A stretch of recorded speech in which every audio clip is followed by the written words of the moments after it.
Skin shaming-ul, din punctul meu de vedere, este o problemă la fel de mare ca body shaming-ul și poate fi băgată cumva în aceeași oală. Nu pot să spun că m-am confruntat atât de tare cu skin shaming să se ducă cumva în bullying, dar întotdeauna am observat că privirea omului care vorbea cu mine fugea spre obrazul meu care avea o imperfecțiune sau spre frunte deasupra sprâncenei și nu puteam să ignor treaba asta, știind foarte bine că m-am uitat de 10 ori în oglindă înainte să ies din casă și știam foarte bine ce se întâmplă.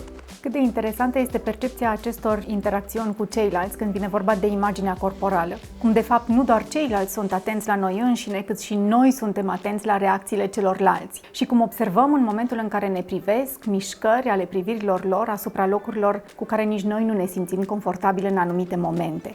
Iar acela poate fi un moment de conștientizare pentru noi înșine și de prezență în propriul corp, știind că noi suntem mult mai mult decât atât.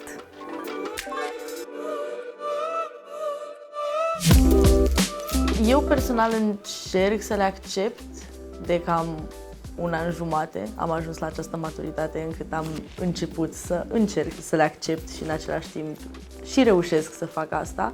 În același timp mi-aduc aminte când le ignoram, când încercam să trec peste ele, să le ascund, să le bag sub preș. Nu există, dacă nu văd, înseamnă că nu există. Dar, din păcate, din fericire, de fapt, cel mai frumos lucru este împlinirea pe care o simți în momentul în care te accepți exact așa cum ești. Unul dintre cele mai frumoase lucruri pe care le-am auzit acum este să încerci să treci prin acest proces și nu peste acest proces. Pentru că până la urmă nu există cale de scăpare. Pentru a putea să înveți să te accepți pe tine însăți sau pe tine însuți, e important să treci prin această suferință care la un moment dat, uneori durează mai mult, alteori mai puțin, va veni cu acest răspuns îndreptat către propria persoană, iar acest răspuns înseamnă acceptarea sinelui.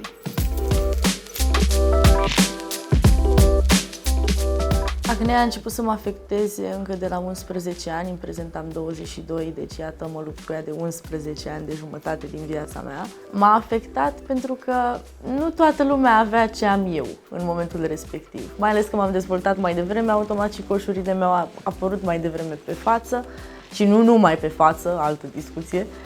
Și am fost afectată pentru că vedeam întotdeauna pe internet, la televizor, oameni și femei cu pielea absolut perfectă, catifelată și nu înțelegeam de ce eu, Doamne, am picat în acest loc, am tras bățul scurt.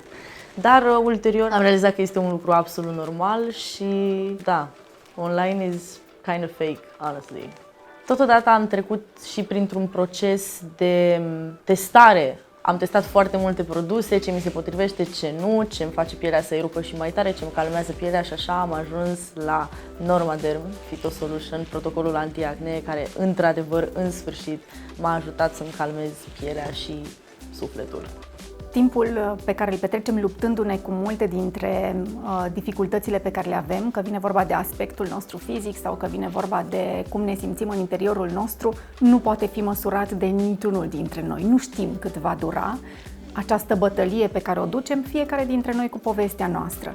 Însă cred că e important aici să nu ne trădăm pe noi înșine și să rămânem conștienți de faptul că de foarte multe ori, cu toate că este extrem de importantă comunitatea, bătălia aceasta este dusă de către noi. Iar felul în care noi ne raportăm la ceilalți și la ce vedem în mediile sociale contează extrem de mult când vine vorba de a ne simți bine în pielea noastră și cu noi înșine. Da, este foarte important să te accepti exact așa cum ești, pentru că abia de atunci începe vindecarea. Abia atunci focusul tău nu mai este doar pe imperfecțiune, este pe sunt ok cu mine, dar uite, putem lucra și la asta și mentalitatea este mult mai luminoasă, mult mai pozitivă și, sincer, cred că vibrezi altfel și lucrurile se așează complet diferit. Cred că atunci când ne gândim la a ne accepta pe noi înșine, avem tendința să ne gândim la faptul că e important să acceptăm lucrurile care nu sunt în conformitate cu ceea ce se promovează. Pe de altă parte, însă, atunci când vorbim despre acceptare, vorbim despre a ne cunoaște foarte bine pe noi înșine. Vorbim despre a ne cunoaște atât lucrurile care necesită creștere, dar în același timp și resursele pe care le avem în diverse momente pentru a ne ajuta pe noi înșine în momentele dificile.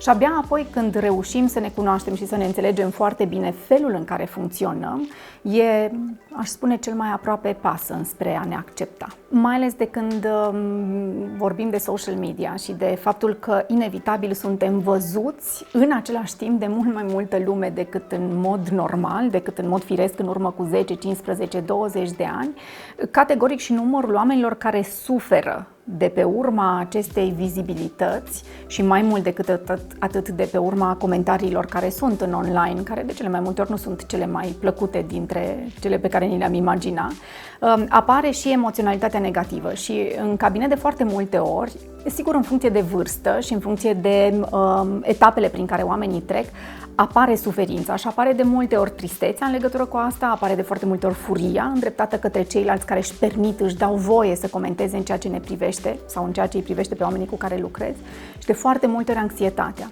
Cineva stă de foarte multe ori să se gândească înainte de a posta o imagine dacă este imaginea care va primi sau nu va primi acceptare din partea celorlalți.